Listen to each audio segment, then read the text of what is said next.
Sir आपण जिल्हा परिषदेसमोर इथे आमरण उपोषणाला बसले आहेत. काय नाव आपलं, आपल्या कोणत्या मागणीच्या अनुषंगाने आपण इथे आमरण उपोषणाला बसले आहेत, काय माहिती आहे?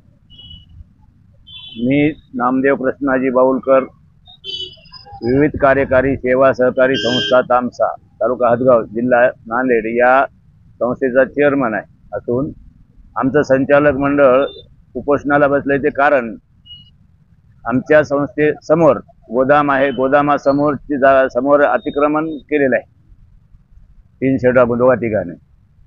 ते आम्हाला उपोषण काढण्यासाठी आम्ही ग्रामपंचायतला अनेक वेळा लेखी तोंडी स्वरूपात दिले, पण त्यांनी त्याच्यावर कुठल्याही प्रकारची कार्यवाही केलेली नाही.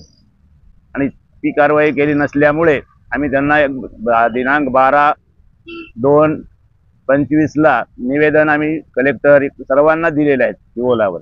नाही आम्ही 23 तारीख 1 पर्यंत नाही जर काढलं तर आम्ही 24 पासून आमरण उपोषणाला जिल्हा परिषद कार्यालयासमोर उपोषणाला बसणार आहे.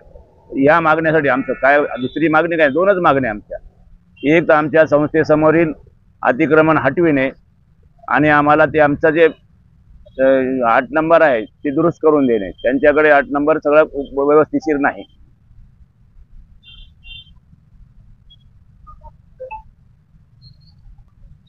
या मागणीसाठी आम्ही आज जिल्हा परिषद कार्यालयासमोर आमरण उपोषणाला बसलेलो आहोत.